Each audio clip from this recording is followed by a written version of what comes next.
Hello, I'm Elijah Henderson with Cryptid Studies Institute. I'm joined with my dad, Johnny Henderson. Good evening. And today we wanted to do a video that some of you have requested in the comments before, reviewing our favorite cryptid books, both fictional and non-fictional. And here before us we have a veritable cornucopia of weird books, both normal and odd. But it's our favorite, stuff that mean things to us. And there's a wide spectrum of topics to be had here, from Bigfoot to sea serpents, lake monsters, the Bell Witch, novels on cryptids. There's really no end. Yeah, like Elijah said, we often in comments people want to know what we read, but we get a lot of requests. People want to know not only what we read, what do we read personally, what novels do we like, and what do we research. Well, tonight, instead of making multiple videos, we thought that we'd actually try to hit it all, and just to let you see what kind of guys we actually are. You know, sometimes people have a problem with us because we're of a religious nature. We're Christians. Well, that's part of who we are. Sometimes people have a problem that we have a very articulate vocabulary, but again, that's who we are. But maybe when we show you a few of these things, you will understand why. And now, this is just a small sampling of the books that we do have and use. My personal library is somewhere between probably 2,000 and 5,000, not to mention around 10,000 comic books. Elijah's got several thousand books of his own. You know, they are anything from literary classics, which everybody should take the time to read some of these. There's a reason why they've stood the test of time. Absolutely. There are we've got a massive religious library. We've got a political library. We've got a library on Scotland and countries like that, Appalachia, books on folklore, the American Indians, the Vikings. You know, you should be a well-rounded person, you know, in everything you do. You know, I hate to see people who reject books or hate books. How could you do that? There's a wealth of knowledge hidden in books. So tonight we thought that we would actually share a bit of ours with you, because we've been asked so many times. Elijah, would you like to start us off? Well, I reckon so. And I guess there's really no great place to start off, because with such a wide amount of books here, really, where do you start? So I guess I'll just start with one of my favorites that I have here. And being a Christian is kind of a little bit of a hard to explain topic, but I've always very much enjoyed the subject of the Bell Witch. And ever since I was very young, I've always been very interested in it. You know, it's withstood the test of time itself. You know, people have debated over whether or not it was factual, but to this day we have newspaper articles that predate this book, actually, and, you know, certify that it was an actual event that happened. Andrew Jackson, he was involved. He was assaulted in some manner by the Bell Witch. And, you know, this one here, I finished it last year. Very good book, but it's really a counterpart. This is the red book, as they call it. There's another book they call the black book, and it's really the more accurate of the two. I have that one here. Would you like to tell a little bit about that? Well, later on. Quit pushing me. Why? Okay, now, as for my first book, with everything, to me, this is my favorite book. You know, I've read this so many times, the covers come off. I've got it duct taped together. This is my Bible. I've often told my wife and kids, if the house catches on fire and you can only get one thing of mine out, get my Bible. And this book, I mean, to me, it's the foundation of everything. And even if you only want to use it as a cryptid book, you know, this thing has dinosaurs, it has fiery flying serpents, it has giants, and it also has it even mentions unicorns, but yeah, probably in the unicorns, aspect of men with faces like lions. So this has just so much in it. Not only does it feed me spiritually, there's a wealth of knowledge in here, as far as history and other things. So to me, this is my favorite book in the entire world. And like I said, this book is my prized possession. Always a good choice. Really the best choice of anything out here on this table. And I guess the secondary book I'd want to show is something I picked up about a year or two ago. And I think it's really considered one of the classics in the cryptozoology field. It's called On the Track of Unknown Animals. And it's from 1955. And this book itself, I've got the abridged edition, unfortunately. But it's still got a wealth of knowledge in it. It talks about the orang pendek, the ape man of Sumatra, and the unabridged version actually talks about the Kangamato, which they describe as looking exactly like a pterodactyl or a rhamphorhynchus. And I'm still aiming to get that copy at some point. Okay, and just to let you guys in on a little something here. If you listen close in the background, it's not out of the realm of possibility. You may hear something unusual. We don't live very far from town. There's a river separating us from town, but there's a long greenway that runs for miles and miles here.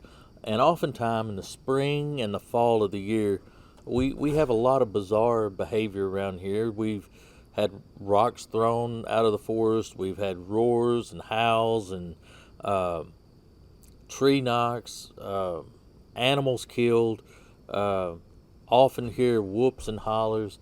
So if you hear something, it wouldn't be out of the realm of possibility. So keep your ears peeled. But for my second book, and this will just about be my last religious book, but it does fit in here. It's a book called Patriarchs and Prophets. It's written in the 1800s by a woman named Ellen Gould White, who many, many millions of people believe this woman had the gift of prophecy. And she wrote on many biblical themes and health themes. I understand Mike Tyson, even for a while, read one of her books called Counsels on Diet and Health and become a vegetarian while he was in prison. But Patriarchs and Prophets is a great book because she talked about the time before the flood, and she talked about how man was amalgamating man and animal together, and how that was one of the sins that called for the flood.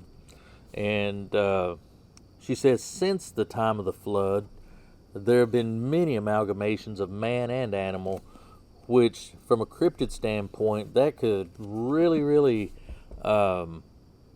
pave the way for some interesting conversations with some of these more bizarre creatures. So that's why I chose to include this with some of my reference materials. So as far as my religious books, I may have one more, and I'm going to go ahead and hit it real quick. Oh, please do. That's the complete works of Flavius Josephus. Josephus was a Jewish historian who lived around the time of Christ, shortly after, and he wrote many, many amazing things about flying serpents and a canopy that went around the earth at one time, like a water canopy, and also wrote about the landing place of Noah's Ark. So he wrote a lot of historical documents. This guy was not a Christian, but he was a Jewish historian, recognized and worked for the Romans. So a lot of his writings are considered companion writings to Scripture or to the Bible, if you don't accept it as Scripture. But he was a historian. But those three religious books are what I brought, and the works of Flavius Josephus is a great historical book. And I suppose for me, I kind of have to touch on this as well, and we'll kind of cool down on this after I mention this. Being Christians, we're deeply engrossed in the subject of creation and intelligent design. And these books that I got with me today, they're very important to me in the way that it helps prove the theory of intelligent design and creation. Because you believe, or we believe. Well, yeah, that we believe, but I believe they go a far way in helping to prove that. And it's The Secrets of the Ica Stones and the Nazca Lines in Ica, Peru, and Mystery in Acambaro. And what this is over in Ica, Peru, there are these burial chambers, and they find these black stones in those chambers, and those stones detailed the lives of the Ica, Peru, those living in Ica, Peru. They detailed brain surgery, heart surgery, them going about their daily lives, but they also detailed dinosaurs on their stones. And, there was a great debate over the authenticity of those stones, but they found that some of the details they included on them were very accurate before they even discovered it in dinosaur skeletons, such as dermal frills, is that it? Dermal frills. Dermal frills. They were carved on the stones, and then sometime after the stones were discovered, the first dermal frills were discovered in dinosaur skeletons. Also, they detailed that it was theorized for a long time that dinosaurs would drag their tails with them when they'd walk, and they were a little confused because they never found fossils where they drug their tails through the dirt and it fossilized, but they found on these stones that as the dinosaurs walked, so to speak, their tails hovered up in the air like a dog or a cat, and we know that is an actual fact today. So, They seem to work for balance. They seem to work for balance, yes. But this is a great book, good resource. And Mystery in Acambaro, it's a very similar thing, but they found all these clay figurines, and it was figurines of dinosaurs. Yeah. And it's not the only interesting thing they found. Now these clay figures go back hundreds of years, as well as the Ica stones, and they clearly depict dinosaurs, but yet no one has ever seen a dinosaur until, or even found a skeleton until the 1800s. And the word dinosaur was coined, I believe, in 1841 by Sir Richard Owen. Richard Owen, yes, sir. And it's not the only thing they found, too. They also found a clay figurine of two women. It looked like they were being attacked by upright standing wolves, so perhaps that was in the area as well. Well, there are, down in Central America, a lot of legends of werewolves, so to speak. Werewolves and skinwalkers, I reckon. Yep, well, excellent choice. And moving on along, we're going to move out of the religious phase, and people want to know what kind of actual novels I read. Outside, I do a lot of junk reading, which I consider, things like Cycle of the Werewolf, which we'll get into a little later. But I do a lot of reading in, literary classics, and a few of my favorite that I read over the last couple years is one of the best books you could read, and you would never guess it, is Tarzan of the Apes. Tarzan by Edgar Rice Burroughs is a great book, a great read, and I just love this book. And there's a whole series, and Elijah recently bought me the whole run of Edgar Rice Burroughs' Tarzan books. It's actually 24 books. Yeah, amazing reads. I'm still reading through them, but Tarzan of the Apes, great book. Another one that I truly love is Dracula, Bram Stoker's Dracula. If you've never read this book, give it a chance. Amazing book. You're still working on it, or did you finish? Well, I'm still working on it, but I'm enjoying it. Yes, very good book. Probably my all-time favorite literary book would be Of Human Bondage by W. Somerset Maugham.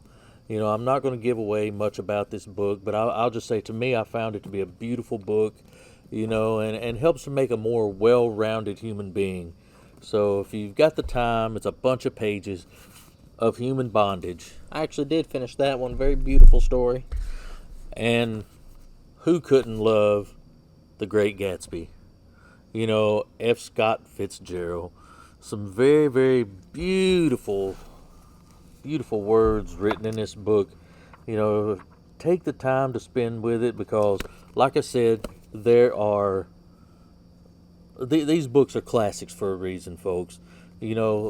the English language is dying, and truthfully, people seem to be getting dumber and dumber. Nobody reads anymore. Not enough people. Spend some time with a classic. And we'll revisit these books over and over and over again throughout the years. But I heard it best from one of my favorite TV shows. A character on there, he was saying, books are rather like old friends. Sometimes you just have to drop in and see how they're doing. And I think that's a very accurate statement, because we'll reread these over and over again. Some of my favorite novels that I've read through and rather enjoyed was George Orwell's Animal Farm. Very accurate to some places in the world. If you read it, you'll probably be able to compare certain places with it, certain experiences with this book. It's really an eye-opener.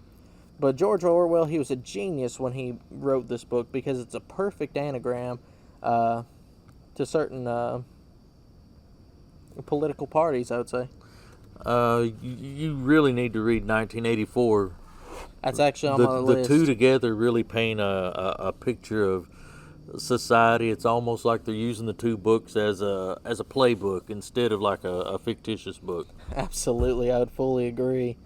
And the next I'd like to showcase is probably one of my favorites. A great book, Phantom of the Opera. And many people are familiar with the opera musical that is very widespread today.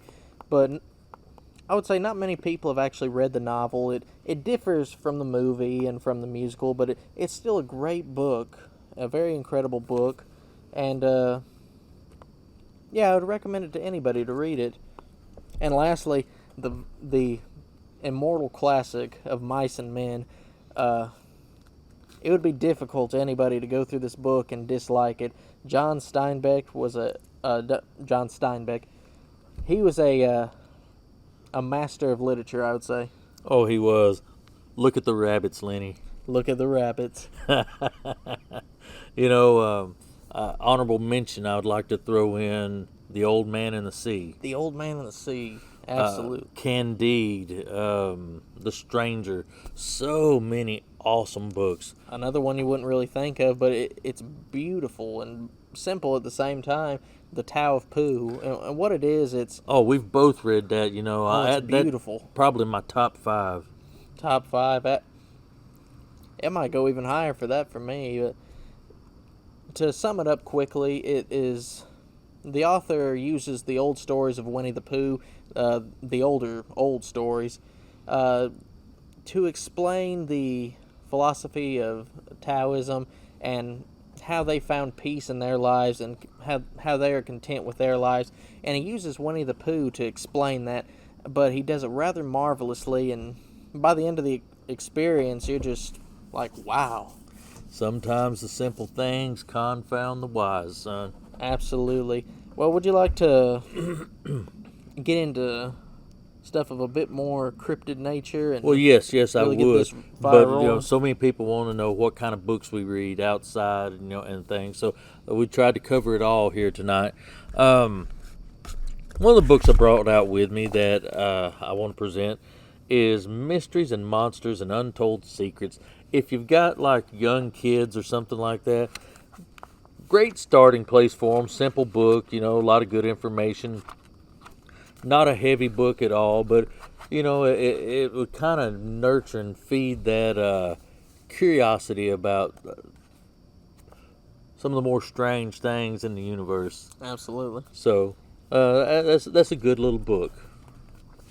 And another one, if you can get a hold of it, I know there's been issues with people getting copies before. You might be able to get it on Amazon now. But Barton Nunley's The Inhumanoids, and this is an excellent little book. It is actually one of the few books out there that talked about the Beast of LBL. So it's a great resource if you're interested in that. And I mean, any of the Linda Godfrey books, you gotta have Linda Godfrey in your collection. A master of the genre. Just so much incredible encounters in these books. This is her newest one, I Know What I Saw, and I'm still reading through that one. But and Linda, if you see this, we desperately want to get you back on the show again soon because Absolutely. you could never talk to Linda enough. No, Never. no, never. But we truly respect Linda, and we love her books. What was that, Monsters in Wisconsin? I think I found this at the Goodwill, actually. Monsters of Wisconsin. Oh, I love the Goodwill where books are concerned. What's that other one? This is American Monsters, and I actually met her a few years ago in person, and I got her to sign this copy, I believe. But it talks about specifically cryptids in America. So, very interesting book there. Very, very fine. Some of my next offerings here are from an older writer from the 50s and the 60s. His name was Frank Edwards. These books is like Stranger Than Science, Strangest of All, Strange People, and these are just chock full of old lost stories that people don't hear or talk about anymore. Mysteries that are still unsolved to this day. If you like a little light reading, or if you want a book at bedtime where you don't have to just try to read several chapters, you just read a few pages a night, read a different story every night, and give you something to look forward to, But the Frank Edwards Stranger Than series. That's all excellent choices there. And one of my favorite authors to date of this type of book, creatures, cryptids, and ghosts, and just haints and anything like that, is C.B. Colby. And I've got here his book Weirdest People in the World, and just like Frank Edwards' books, it's about disappearances throughout history, documented just oddities, really, hauntings. I think this one even talks about spontaneous human combustion, just anything from history that was odd. One of the more interesting from this book is I believe it was a couple. They were driving down the road, and for whatever reason they got stranded. I believe they ran out of gas is what it was, and they walked down the road trying to get some gas, brought their gas can with them or something like that, or no, I think they were actually looking to use somebody's telephone even. And they found this house out in the woods, and they knocked on the door as an elderly couple, and they let them come in, and they visited for a while. They let them stay the night, and when they woke up in the morning, they left some change there, just to be hospitable. And somehow they were able to make it to town. I can't remember exactly how. And by the time they got to town, they mentioned to somebody the very, very nice couple that lived down the road. And they told them, "What are you talking about? There's no house down there. It burned down years ago." And they got into a heated debate over that until they decided, "Hey, let's go back to this site and I'll show you this house." And they got there and their jaws dropped. It was a burned down house. And they were looking through the rubble, and there in the window they could see on, I guess, an old table the change they'd left the night before, and everybody knew that something strange had happened there. And I'm butchering that story, I know, but it is kind of late. It's somewhere around 11 o'clock here right now. I didn't know it was that late. We've been working all day. We've been writing scripts for upcoming videos for the channel. We've been out here working, building an Adirondack two-seater bench. Then we got everything set up out here for this. We're sitting on our cryptid bench here that we just made recently. Hopefully we'll get a chance to put this in the video. Yeah. It's got Bigfoot on this side, Dogman on this side, and a Nessie back here. But and it's as solid and heavy as can be. My goodness, it is. But we've been very busy today. And I've even been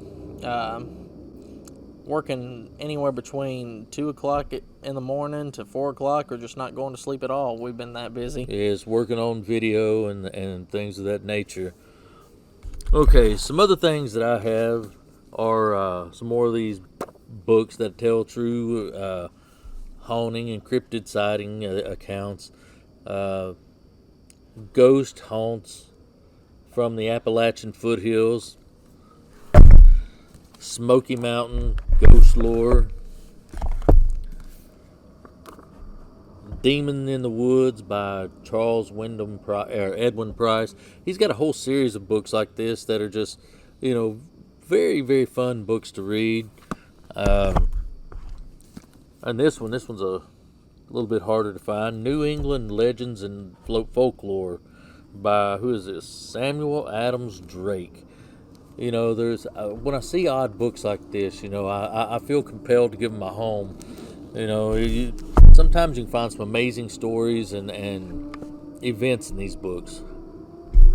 And I've actually got a few of that same author down there, Charles Edwin Price. He had a very wide library of this type of book, anywhere from between haints, witches, and boogers, tales from Upper East Tennessee, to haunted Tennessee, more haunted Tennessee, haunted Jonesboro, haunted Knoxville. He had plenty of stories, so I invite you to... He even had a Bell Witch book that I've got down here as well. Very widespread author of this on this topic, so I invite you to get any of his books. And I've got with me here, sorry, let me dig out the stack, Ghost of the Southern Tennessee Valley. And this one actually mentions the Pity Pat we did in the Pity Pat Holler video, so I'm always excited to read a story that's close to our mountain home, so to speak. And then, let's see, I got a book of supernatural stories from Harlan, Kentucky. So, Harlan is a mysterious place. We are working on a video. It's going slower than we would have liked. COVID's kind of upended things. But we're actually investigating a Dogman, a Goatman, and a Sasquatch in Harlan County, Kentucky. Exactly. So we're looking to do a Nightmare Nugget on that soon. And another one I got here, going a little bit more historical here. It's I don't know if you've ever heard about this, but it's the mystery of the Spring Hill Jack. And Spring Hill Jack, it's a very interesting story. Turns out, and I believe it was the Victorian era, they started seeing the shady character leaping around through their city. He almost looked like the devil, so to speak, but he could jump to unreasonable heights. And I think in some accounts that he could almost shoot fire. I don't know. That sounds a little I don't hokey. believe I've ever heard that rendition, but I haven't read the book either. Yeah, I think some newspapers would almost demonstrate that he could breathe fire or something. But he seems to have been a very real individual from history. But he's one of those mysteries that nobody ever found out who he was. But very mysterious, very interesting. Okay. We've also got a field guide to Sasquatch structures by Christopher Noel. Correct me if I'm wrong, it's but you've somewhat talked of to him, right? It's possible. I've talked to many people. I don't know. Oh, okay. But it's a fairly simple book, but it's interesting if you're a beginner. You'll probably find something beneficial in this book. Whoa, don't want to knock that down there. But some of the more serious books in my library, we are actual serious researchers, and we try to find some of the harder things. This book's getting harder and harder to find. This is Werewolf by Ed and Lorraine Warren. It deals with a case they dealt with in London about a guy who had true mental lycanthropy, where he believed he was a wolf. Now, some people argue with you that this gentleman was possessed by the spirit of a wolf. I can't speculate one way or another, but it is a very interesting story, very fascinating readings, and I would recommend that you, if you're interested in that, you pick that book up. As far as serious readings, two of the most well-written and considered to be legitimate resource books on werewolf is the Book of Werewolves, being an account of a terrible superstition by Sabine Baring Gould. This is one of two books that is considered to be really respectable books on the subjects of werewolf, lycanthropy, and lore and legend. The other is The Werewolf in Lore and Legend by Montague Summers, who was, I believe, a Catholic priest. If I'm unmistaken, Montague Summers was a priest, and interestingly enough, he was friends with Aleister Crowley. Yeah, that's quite a connection. But The Werewolf in Lore and Legend, this is going to be your go-to book for any serious study of werewolves or lycanthropy. And he put out a compendium, or not a compendium, but a companion book on the vampire in lore and legend. So if you have an interest in those or the history of werewolves and vampires, you want to get these books by Montague. I've heard Montague and Montague. I don't know which one's right. But Montague, we'll call him Montague because that's what you said, Montague Summers. So you'll want to add those to your library if you're serious about studying into the subject. And for anybody interested, on our website we have a free resources section, and one of those books on werewolves, or maybe both of them, we have where you can download them as a PDF along with an authenticated history of the Bell Witch. So you might want to check those out. Yes, very, very interesting. You know, if the resources are there, you might as well use it. I also have a menagerie of Mysterious Beasts by Ken Gerhard. That's a fairly recent release too, isn't it? Yeah, it's not too old.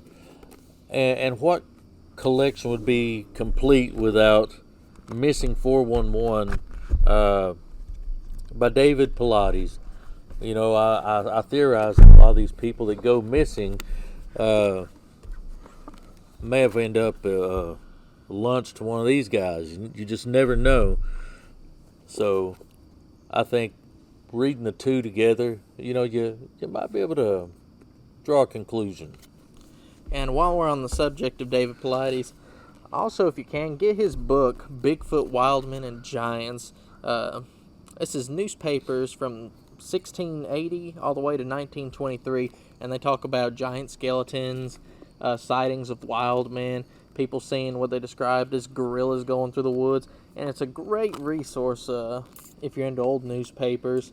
And it's a very large book. It's very interesting, so definitely go to his website and get that.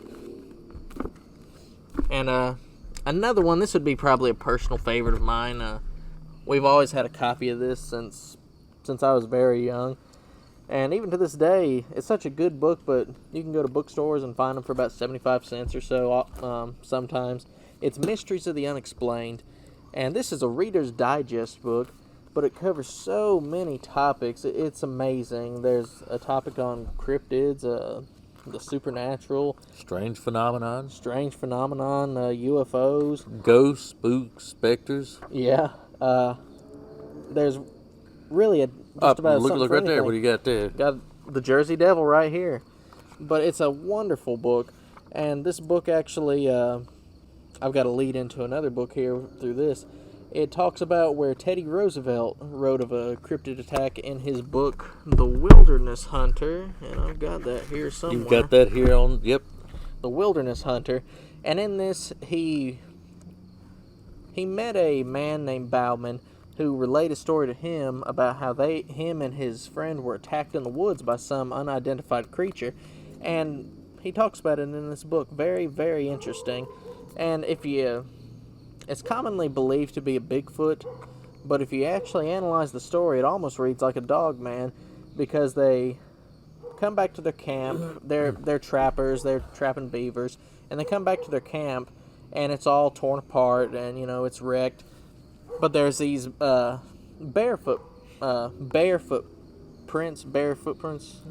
tracks in the ground, and they're looking at them closely, and they say, Bauman, this bear was walking on two legs. So obviously they weren't confusing it with a human's footprint. It was more closer to a bear than anything else. And that's just theorizing. There's no way to know. But we'll probably put a video out on that at some point. Now, Bauman's friend, his throat was bitten out, wasn't it? It was it had 4 large fang marks in it. and something had bit him in the throat, which I guess is kind of a canine trait, but at the same time, we just did a video last week, a woman seen a Bigfoot, and it had fangs, so there's really no good way to tell.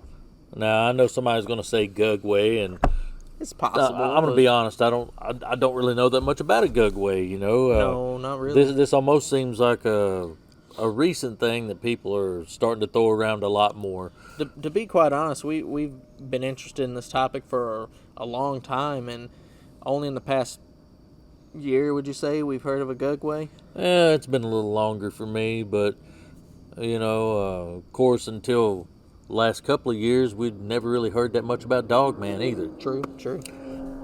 Not saying they don't exist, but we just haven't personally heard much about them. Don't know that much about them. If you've got some real information on them you want to share with us, yeah, please do. We'd love to hear about these Gugways.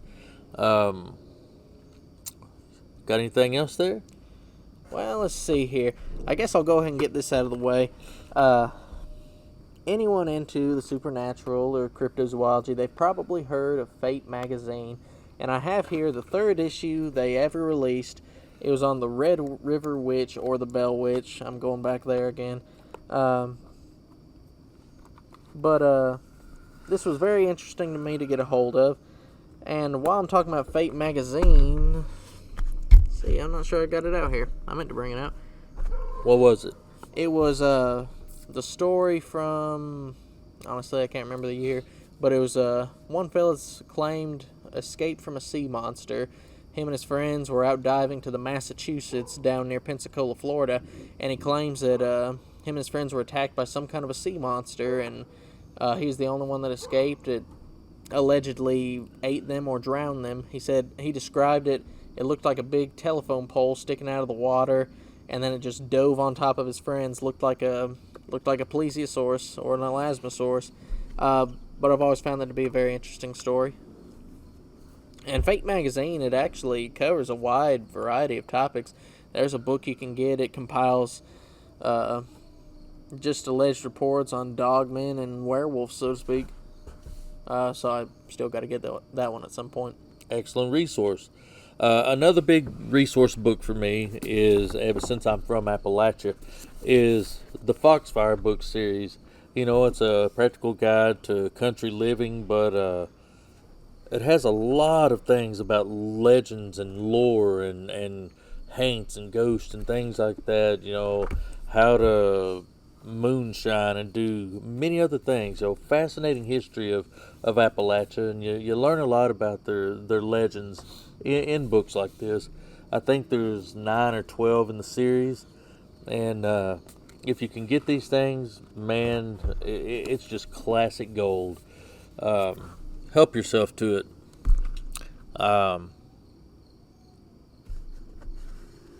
But some other things I've got here that are really near and dear to my heart. One of my favorite books, and I read it often, is Real Wolfmen in America by the great Linda Godfrey. Cannot endorse this book. If you're into the Dogman phenomenon, cannot endorse this book high enough. You'd do yourself a favor to have this in your library. It's worth every penny. Yes, Linda has done a fantastic job. Another one is The Beast of Bray Road. Who does not want to read that? And that's just a classic for this community. Yes, it is. So, Beast of Bray Road, Real Wolfmen, pick one up. And I gotta say, you would almost think that we're sponsored by Linda in some way, but no, we really just respect Linda and her writings and just think the world of her, honestly. Yes, we do.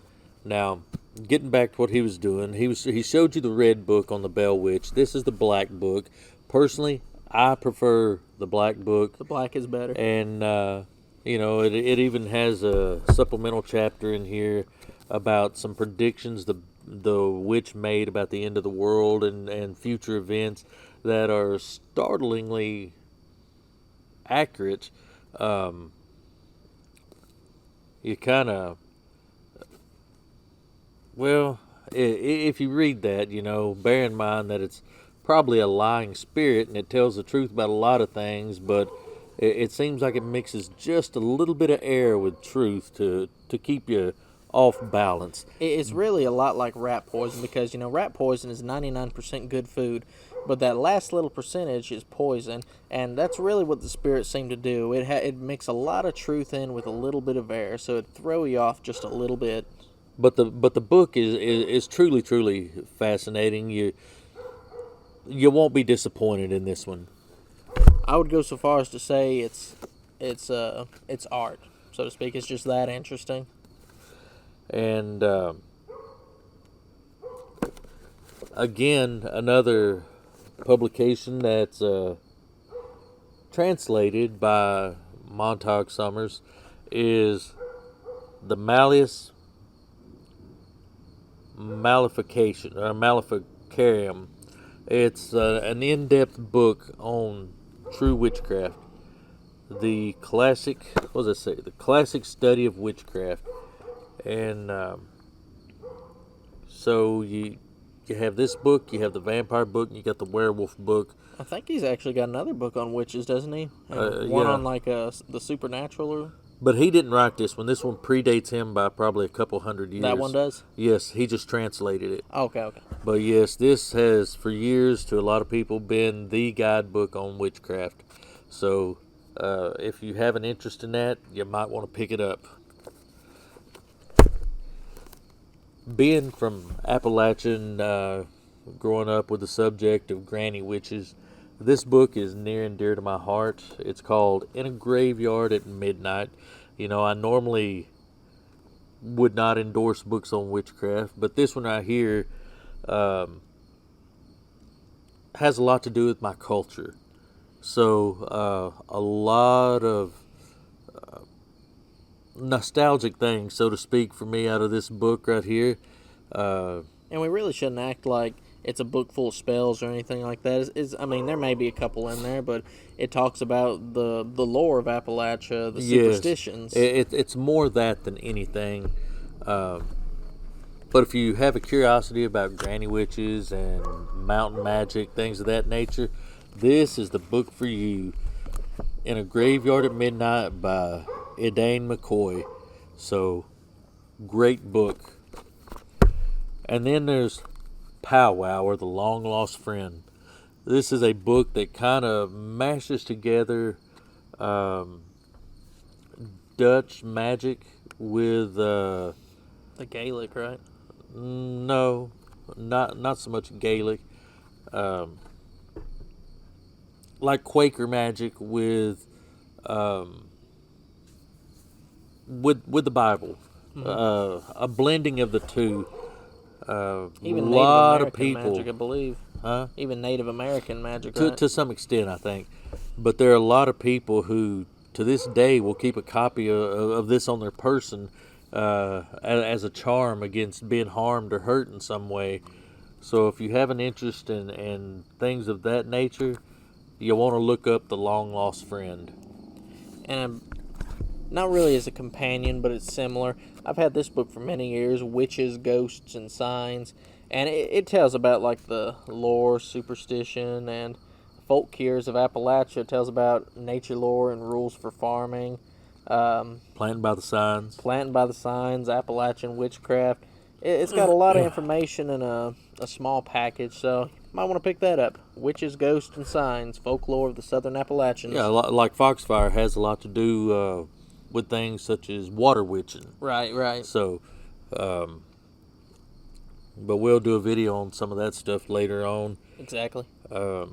Now, we do have a much darker occult library, which I won't even allow to be brought into the house because I don't want something of a malevolent nature to attach itself to some of these books and bring something bad into my home. I'd hate to lose the whole library on account of one or two. Yeah. So we some of those we keep stored outside the home, but they're there as a resource if we need it. And also, you hear that chirping? I hear something breaking over there. Yep, I do too. But go ahead. What were you saying? And we preach from time to time too. So sounds like there's a lot of stuff breaking around. Yeah, but anyway. we sometimes use that as informational resources if we're doing a study on a certain topic, and we'll, let people know that in the occult realm, this is what they believe. Because it's almost like a coin. You got two sides to everything. They have a way they believe, and there's a way that Christians believe. It's kind of hard to explain. Well, some of the books we have are much, much darker than just Wicca or black magic. Much, Some much of it's darker. like very, very, very dark things, that you just don't want to dabble in. No. And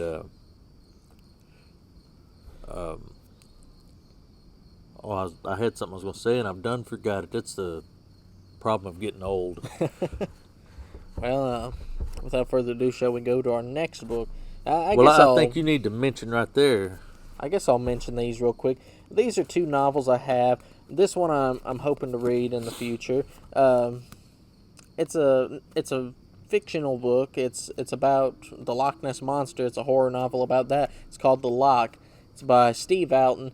And Steve Alton, he actually wrote a book on the megalodon shark. It's called Meg. There's a movie released about it fairly recently. Jason Statham's in the movie. Yeah, it's a good movie. Of course, the surprised. movie's far different than the book. Oh, yeah, absolutely.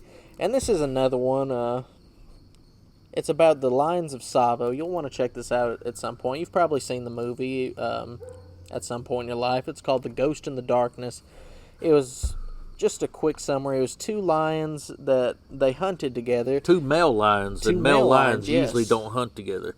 And these were maneless lions. Yeah, and they were. Correct me if I'm wrong, but were they white lions too? No. No? Okay. Disregard that then.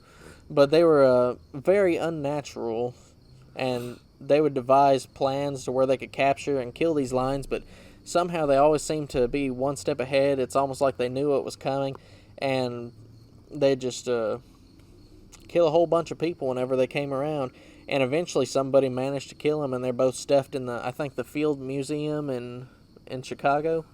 Yep, the Natural History Museum in Chicago. Both lions are on display there. But if you want to know more about The Ghost in the Darkness, Bob Gimlin, he did a video on them, The Lions of Tsavo, so check that out.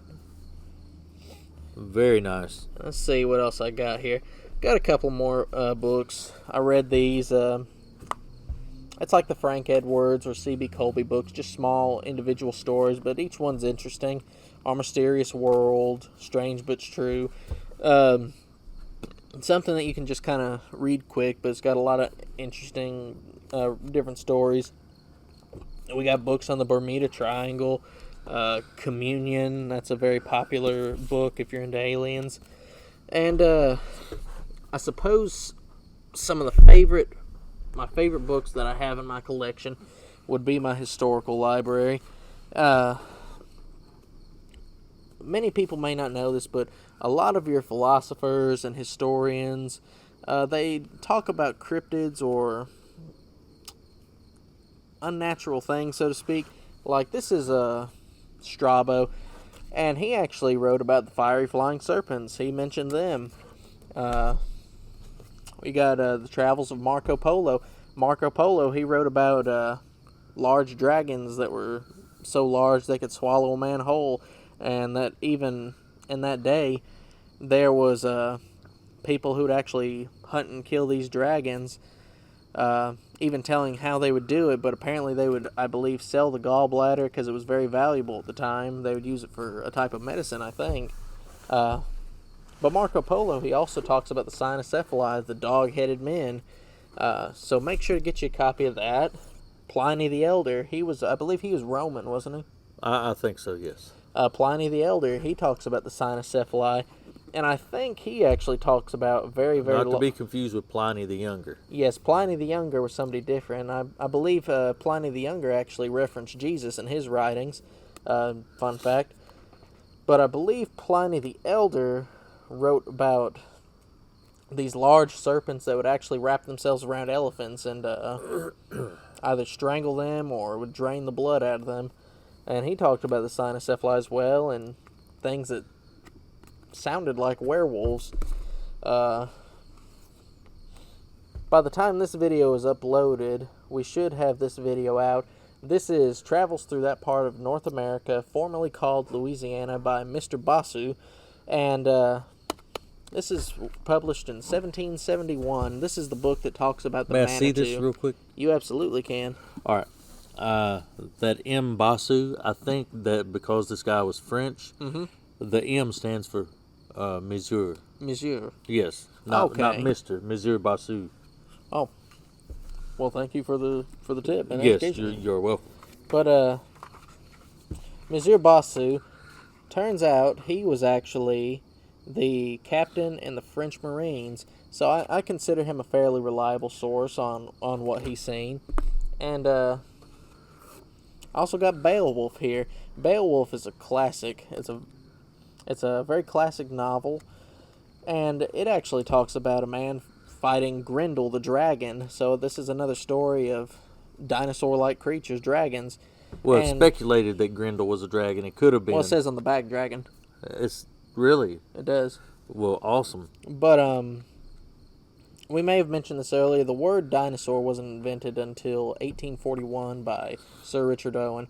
Anything up until that time, they would have called dragons to describe large lizard-like beasts. So, Some old dictionaries from the late 1700s, early 1800s, where it had the word dragon, it says now rare. to imply that they're still living, but they're rarely seen. And lastly, for my historical books, I've got Herodotus. I love this book to death. He talked about so many interesting things. He referenced the fiery flying serpents, talked about what their skeletons, or talked about, maybe not their skeletons, but what their bodies looked like. He described them as looking like a water snake. Now, was it him or Josephus that described him as looking like a water snake? I believe it was Herodotus, because remember he was on a beach and it was covered with like little skeletons, and he went into describing that the flying serpent had the body of the water snake. Yeah, one of the guys wrote about the people who gather frankincense. That one was no, it was Herodotus, I think. And how that was so dangerous to gathering frankincense, and a lot of people were bitten by these snakes. And they talked about how Moses would capture these birds called ibis, I-B-E-S, ibs or ibises, and he'd keep them in baskets. And when the snakes would come, the flying serpents would come out and try to bite people because they were poisoned, he'd release these birds, and the birds would fly over and eat the little water snake things that were flying. And if I'm unmistaken, the snakes that they were alleged they would try to fly over to Egypt, and at this season when the snakes were their most prevalent, the ibis would actually show up before they could get to Egypt and eat them all. It was like a natural cycle to kind of keep them in check because they were very fierce. But Herodotus, get a hold of his writings. He talks about the cynocephali, the dog-headed men. Yeah, talks about a go lot read of your interesting history, things. folks. Even talks about, I mean, this is kind of getting off track, but how the city of Babylon was overtaken, that they were in a festival, and the Medes and the Persians, they were able to sneak into the city and overtake it because they were distracted with the festival. But so much interesting information here. Okay, now I'm fixing to move into the final phase of the books that I brought out here, and this, like we said earlier, we're not just scratching the surface of what we got here. We got books on Easter Island and the Bermuda Triangle, and just so many. You know, my daughter even jokingly at times has called me Giles, referencing that guy on Buffy the Vampire Slayer, the librarian. the librarian, because you know, whatever somebody asks me about, I can go, oh, I got a book on that, you know. So she just has nerd labeled me as Giles a few times. She sure has. More than a few, really. But I want to share with you, because someone was asking, a few someones, what are some good fictional books about cryptids and things of that nature, and what just basic junk novels are my favorites. Well, my favorite junk novel is a zombie book called The Rising by Brian King. Brian King is the most twisted, sick, awesome writer you'll ever read. He has single-handedly breathed life back into the zombie genre, and If you like zombie movies and things of that nature, you can probably thank Brian King for bringing them back from extinction. My other favorite book, as far as just a junk book, would be Twilight Eyes by Dean Koontz. You know, in this book, there's a race of malevolent creatures who just absolutely live to see the suffering of humans. And I guess I like it so much because it reminds me of the way people describe Dogman. All these people who have encounters say it felt evil, it felt malicious. I knew it wanted to hurt me. You could just sense this hatred in it. It seemed like it wanted to scare me. Yeah, like it just wanted to cause me suffering. And that is just what these creatures here that the guy, don't know what to call them, but he calls them goblins. But he describes them almost the same way with a hatred for humans. So The Rising and Twilight Eyes are my favorite actual junk books. Now, there is the classic book Frankenstein. Mm-hmm. There's the classic book Dracula, and people always say, you know, why ain't there a classic book about werewolves?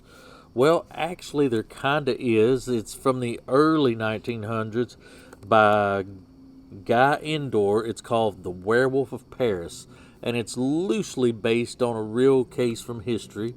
So if you have an interest in that, The Werewolf of Paris. Now, like I said, people have asked me, you know, what are some good books on werewolves and cryptids? As far as, let's see, where is it? And just a extra little bit of information, if you're into like the Universal Monsters and you like collecting those books, get Carmilla the Vampire. I think it actually predates Dracula. Yeah, it's about a female vampire. Yeah, it's a must for your collection. I think she's somewhat of a lesbian too, which was very risque for the day and age. But if you're into reading books about Bigfoot or Sasquatch, Dark Woods by J. Kumar is a pretty awesome book. You know, I really enjoyed this. I've read it 2 or 3 times. So if you're into Sasquatch, here's you some good fiction on that. But he based a lot of the events in this book around true events. You know, just to kind of, I guess, give it a sense of realism, I suppose. To give it a sense of realism. And if werewolves are your thing, The Wolf's Hour by Robert R. McCammon. This spawned a sequel called Hunter from the Woods, or actually a prequel.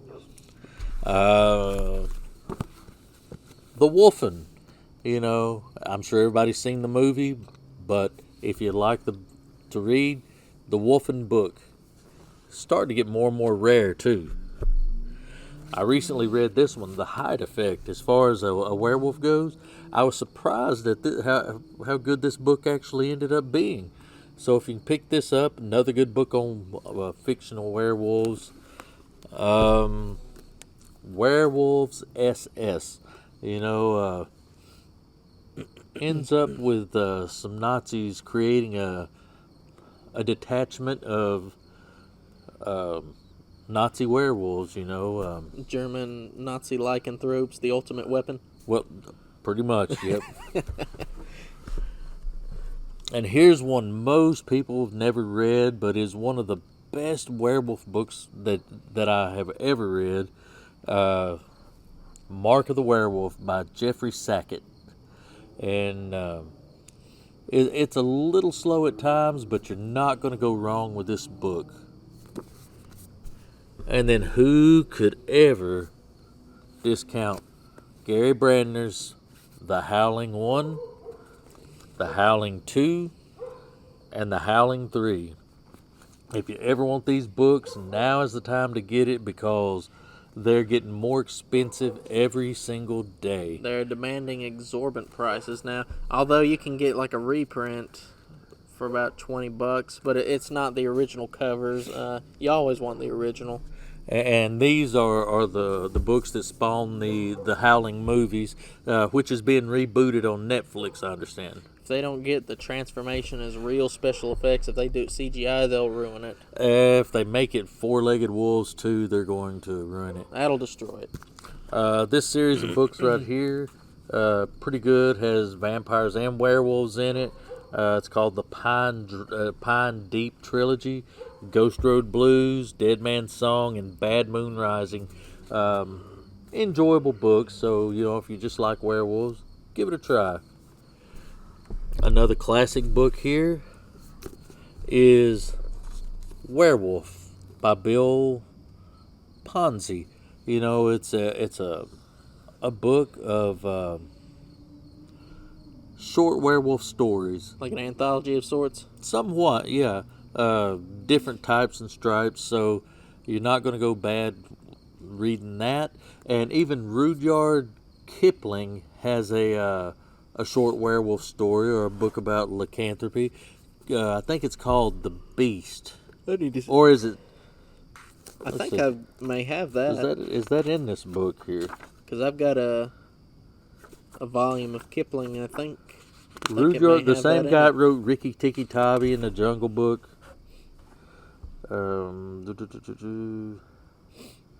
Mark of the Beast. Okay. Yeah, Mark of the Beast.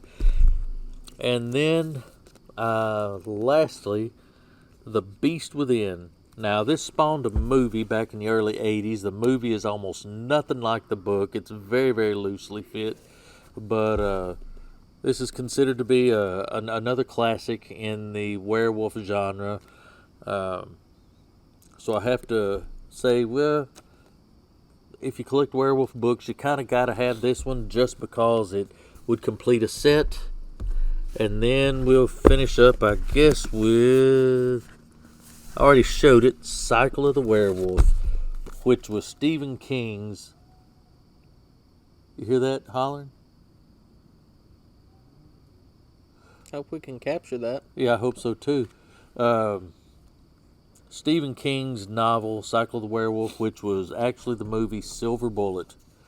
So, and that book, it's full of beautiful illustrations by Bernie Wrightson. I mean, I don't know if you can see this or not, but just the artwork is stellar in this book. But there's a lot of time and passion went into those pictures, I can tell you. It's beautiful. But some of you've asked, what do we read? And, I know this video's long, but we wanted to be somewhat thorough. So there's what we personally read, what we research, what novels we like, what classic novels we like. And something final from me. There's a lot of children that are interested in cryptozoology, and maybe there's not as many books tailor-made for them. Maybe I'm wrong, but if you can ever get them, this is a good set of books. This was part of my set growing up. Monster, Loch Ness, Bigfoot, Man, Monster, Myth, the Bermuda Triangle, Creatures of Mystery, Mystery in Peru, The Lines of Nazca. It's a whole set, and this is only scratching the surface. I debated over whether or not bringing out the whole set, but it's like yay big. That's good for younger children. And this was my favorite that I would always get from the library back when I was, 6. Oh, from the time younger. You could go to the library, and then, you go to a book sale, and they've got it for sale there. It was only right this book come home with you. It was an unparalleled delight, I must say that. And we've mentioned it before, our encounter, so to speak, at Werewolf Springs when I was 5 or 6. I was terrified by Bigfoot after that event. Very shaking for a child, but it never stopped me once from getting this book. I would go back and get it almost every time. I'd have to renew it every single time. I loved this book, but yeah, it's part of mine now, and now it's never going away. You can pass it down to your children if I can ever get a woman to take you off my hands. We'll see about that. Yeah. Hopefully that's so. To If be continued. any of you ladies see this and you want him, let me know. I'm willing to part with him. Are we really advertising me on one of our videos? Well, yes. I'm about ready to start sending pictures of you to lonely male prisoners. Let's not do that. Don't do that. One last thing before we start getting ready to wrap up. You showed that you were reading the Phantom of the Opera, but you did not mention that it is probably based on a real individual. To be honest, I guess I forgot about that. Shoot, that's been a while since I looked at that. Phantom of the Opera, it's written by Gaston Leroux, and the book starts out by describing specifically that the opera ghost really existed. He was not, as was long believed, a creature of the imagination of the artists, the superstition of the managers, or a product of the absurd and impressionable brains of the young ladies of the ballet. There is actual evidence to support that the phantom existed in some aspect, But was not a ghost. but was not a ghost. They use that term because he would slink his way around the opera house. He had something else breaking over there. He would have miniature spaces in between the walls. He could slide in between and go through. Nobody would ever see him. He was a master at making booby traps. He would have holes in the wall that he could depress a button or some lever, and holes in the wall would open up for him. But in the novel, or I believe is the novel that discussed this, the chandelier, the big opera chandelier, crashes into the crowd and kills a few people, lands on top of them. And I believe they found that was actually a historical event, that the woman in the book, Christine Daae, there was a Christine that would sing at that opera house, maybe. Yeah, they fictionalized elements of the story, but it looks like it was loosely based on real people and events. Right. I think there may have even been some kind of a fire that overtook the opera house in some degree, like in the book. Very or possibly. The story. Well, guys, it's getting a lot later. We've shared with you what we can. Hope we haven't bored you too terribly bad. Let me actually say this. We've showed you enough that would fit on our table. Yeah. Do you hear all this stuff? It's banging? loud stuff. I understand it probably seems like we're just making stuff up for a video, but nah, this is a very large swath of woods. We're based out of Clarksville, Tennessee, and this stretch of woods, it's really a straightaway over into Dover, around close to LBL, and our research area close to Dover. Oh yeah, we had a problem with something killing our animals for a while. We've got a metal building down in our backyard. It's probably about 8 by 8 inside, and we keep some junk stored in it. And we used to keep a goat that lived in it, and we had a bunch of cats and chickens and things of that nature that were coming up missing, and we would have things stir up the dogs, and there'd be noises, sound like somebody throwing rocks, hitting the house. And we even hear stuff at times, sounds like something just coming up and just slap the back of the house, or roaring, or things like that behind our house. But we had an old radio flyer wagon sitting in the goat house. It was standing up, it was leaned against the wall, and we kept having animals come up missing. And one night we was down the woods with a shotgun because things just got downright creepy here. And we had chickens at the time. We had to protect them. I mean, couldn't let just something to get our livestock. But we had walked down towards the woods, and we were by the building. We smelled something stinking, just terribly stinking. It was actually even a rotting smell for a few days. It was just stinking for multiple days. Yeah, we just didn't know what it was. And we went in the goat house because the smell got stronger there, you know. And we went in the goat house and got sniffing around, shining a light.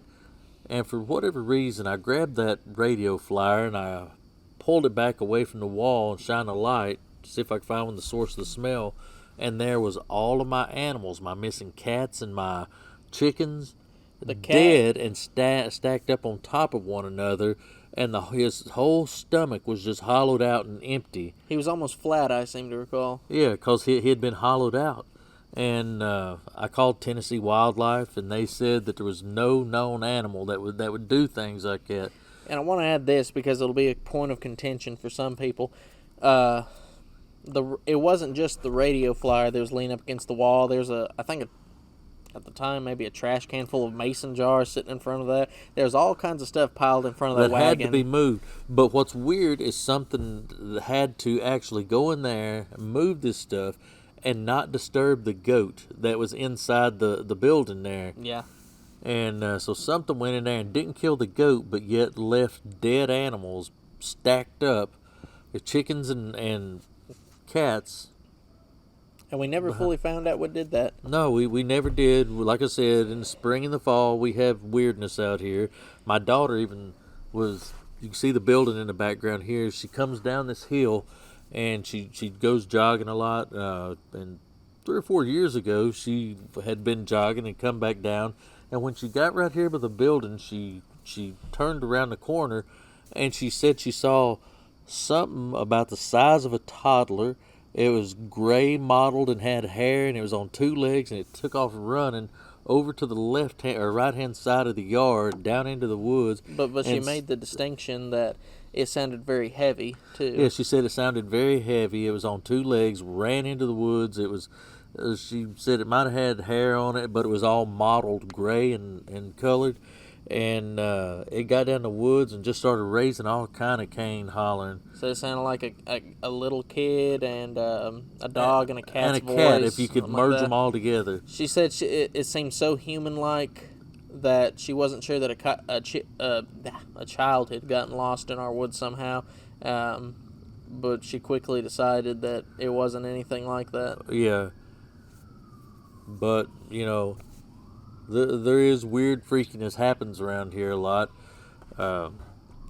We've got to the point where we just ignore it now. But having rambled on for probably about an hour now, we apologize. Probably better than that. Yeah, we do apologize. We're working on the next part of the Tales from the Holler series.